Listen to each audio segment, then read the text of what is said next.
Halo, jumpa lagi di JFA Channel, saluran YouTube nomor 1 auditor internal pemerintah Indonesia. Video ini adalah video ke-10 dari proyek JFA Progressive Funding Series, yaitu Risk Management.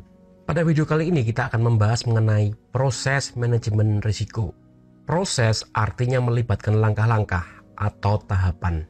Tahapannya kemudian diberi nama, dan namanya bisa berbeda-beda. Ada banyak versi proses manajemen risiko.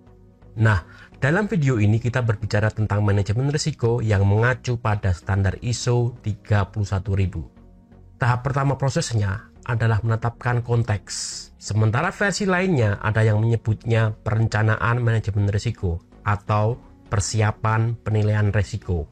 Nah, semua jargon-jargon, istilah-istilah ini kadang sulit dipahami oleh orang awam. Apa sih maksudnya?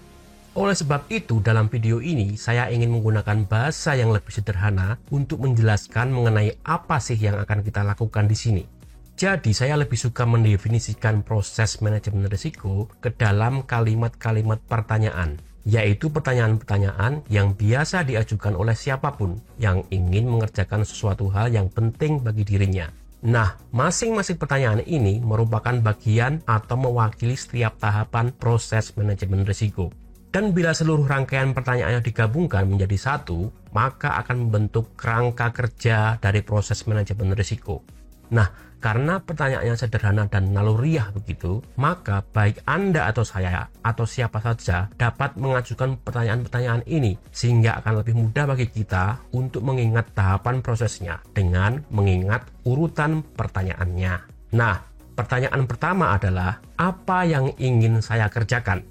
Apa yang ingin saya raih atau capai? Nah, apa yang perlu saya kerjakan adalah saya menetapkan risiko-risikonya sesuai dengan sasaran-sasarannya. Sekali lagi, standar ISO 31000 mendefinisikan risiko sebagai dampak ketidakpastian pada sasaran. Karena jika saya tidak tahu apa sasaran saya, maka saya tidak akan bisa melakukan proses risikonya. Jadi, pertanyaan pertamanya adalah, apa yang ingin saya raih? Apa yang ingin saya capai? Yaitu dengan menetapkan sasaran-sasarannya. Nah, setelah tahu apa yang ingin saya capai, pertanyaan keduanya adalah, apa yang akan mempengaruhi diri saya? Jadi, pertama, saya sudah tahu apa sasaran saya telah merencanakannya, begitu. Nah, ketika saya bergerak untuk mencapai sasaran-sasaran itu, saya kemudian bertanya, apa ya yang kira-kira akan mempengaruhi kemampuan saya untuk mencapai sasaran itu? Nah, itulah yang disebut tahap identifikasi resiko, yaitu mencari apa resiko-resikonya. Nah, apapun istilah yang digunakan dengan mengajukan pertanyaan apa yang akan mempengaruhi diri saya, maka itu akan membuka sebuah gagasan mengenai ketidakpastian yang dapat mempengaruhi sasaran tersebut, yaitu resikonya. Proses tersebut menghasilkan daftar panjang mengenai hal-hal yang tidak pasti, yaitu resiko-resikonya, yang mana tidak semuanya sama pentingnya, sehingga itu membawa kepada pertanyaan yang ketiga, mana yang lebih besar, mana yang lebih penting. Oleh sebab itu, kita perlu membuat prioritasnya, meranking resiko-resikonya dengan cara menganalisanya, menentukan karakteristik dan kategorinya, menentukan seberapa sering resiko itu terjadi, dan apa potensi dampaknya. Setelah itu, mengambil keputusan mengenai resiko mana yang paling penting yang akan dikelola. Di sini kita akan memperoleh daftar panjang berisi resiko-resiko yang sudah diprioritaskan tadi. Setelah itu, kita bisa memilih skor resiko yang besar nilainya, yaitu ancaman terburuknya atau peluang terbaiknya. Nah, setelah tahu apa resiko besarnya, pertanyaan selanjutnya adalah, apa yang bisa saya lakukan dengan itu? Nah, sampai di sini kita sudah mengajukan 4 pertanyaan, yaitu pertama, apa yang ingin saya capai? Kedua, apa yang akan mempengaruhi diri saya? Ketiga, apa yang lebih besar atau penting? Dan sekarang pertanyaan yang keempatnya, apa yang bisa saya lakukan dengan itu? Artinya, di sini kita perlu merencanakan bagaimana cara merespon resikonya. Jadi sampai tahap ini, saya sudah tahu ancaman terburuknya. Saya juga sudah tahu peluang terbaiknya. Nah, apa yang akan saya lakukan? Apa yang perlu saya persiapkan? Bagaimana cara saya memposisikan diri saya untuk mengelola resiko-resiko itu? Itulah pertanyaan keempatnya. Setelah itu, kita perlu menerapkan respon resikonya.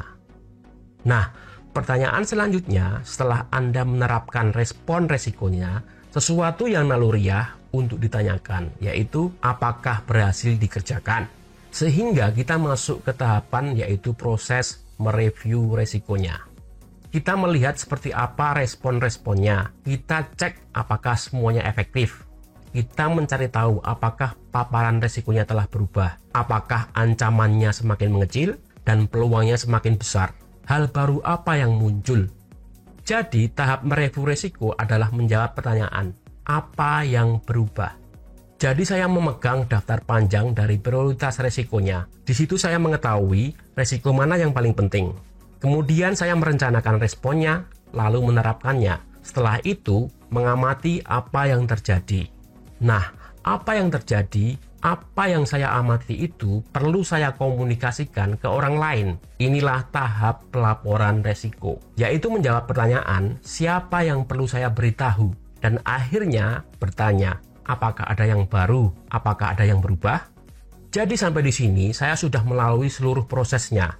Saya telah berhasil mengidentifikasi beberapa resiko-resiko besar. Saya sudah merencanakan responnya, menerapkannya, lalu melaporkannya. Nah, sekarang saya perlu memperbarui daftar resikonya.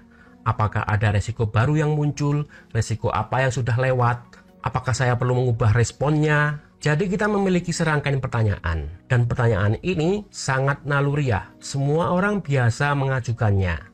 Contoh sederhananya, misalnya ketika Anda ingin merencanakan liburan keluarga, atau ingin mengundang tamu makan malam, atau ingin menginvestasikan uang pensiun Anda pasti akan mengajukan pertanyaan-pertanyaan semacam ini.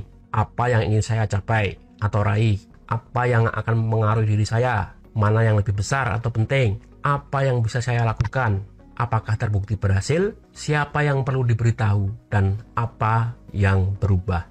Nah, ketujuh pertanyaan tersebut adalah proses manajemen risiko. Penetapan konteks yaitu sasarannya, mengidentifikasi risikonya, memprioritaskannya, merencanakan dan menerapkan responnya, mereview resikonya, melaporkannya, dan terakhir memperbarui resikonya. Jadi semuanya mewakili langkah-langkah atau tahapan dalam proses manajemen risiko. Dan terserah apapun istilahnya, apapun jargonnya, itulah yang perlu kita kerjakan. Dan seperti yang saya katakan sebelumnya, karena pertanyaan-pertanyaan tersebut merupakan pertanyaan sederhana dan naluriah begitu, di mana manajer manapun, pejabat berwenang manapun, siapapun orangnya yang sedang mengerjakan sesuatu yang menarik bagi dirinya, pasti akan mengajukan pertanyaan-pertanyaan semacam ini. Dan mencari jawaban atas pertanyaan tersebut merupakan hal yang naluriah bagi orang pada umumnya. Jadi manajemen risiko itu sebenarnya mudah, sekedar mengajukan dan menjawab pertanyaan-pertanyaan mendasar yang biasa diajukan oleh orang pada umumnya. Dan cara ini akan lebih mudah diingat dibandingkan menggunakan istilah-istilah seperti persiapan risiko, identifikasi risiko, analisis risiko, dan sebagainya. Jargon-jargon yang membuat pusing kepala. Jadi untuk sementara lupakan jargon-jargonnya dan fokus saja pada pertanyaan-pertanyaan ini. Lagi pula ini pertanyaan yang naluriah yang biasa diajukan semua orang. Nah, jenis pendekatan seperti ini memiliki keunggulan. Mengapa? Karena setiap pertanyaannya harus dijawab urut satu persatu. Sehingga jika Anda tahu apa yang ingin Anda capai, maka otomatis Anda ingin tahu apa yang akan mempengaruhi Anda. Jika Anda tahu daftar panjang hal-hal apa yang akan mempengaruhi Anda, maka otomatis Anda ingin tahu di mana yang paling penting. Jika Anda tahu hal mana yang paling penting, maka otomatis Anda ingin tahu apa yang harus dikerjakan. Setelah Anda tahu apa yang harus dikerjakan, lalu mengerjakannya, maka otomatis Anda ingin tahu apakah berhasil dikerjakan. Dan jika Anda menemukan sesuatu yang penting, maka otomatis Anda ingin memberitahu kepada seseorang. Setelah itu, Anda perlu memantau apakah ada sesuatu yang berubah. Jadi, semuanya adalah pertanyaan yang jelas. Artinya, manajemen risiko itu adalah hal yang alamiah. Manajemen risiko itu bersifat intuitif, sehingga mudah dikerjakan dengan menyusun kalimat-kalimat pertanyaan semacam ini. Oke, cukup sampai di sini dulu video kita kali ini. Sampai jumpa di video berikutnya. Jangan lupa klik like, subscribe, dan bunyikan loncengnya. Jaya terus auditor intel pemerintah Indonesia. Salam Prokom.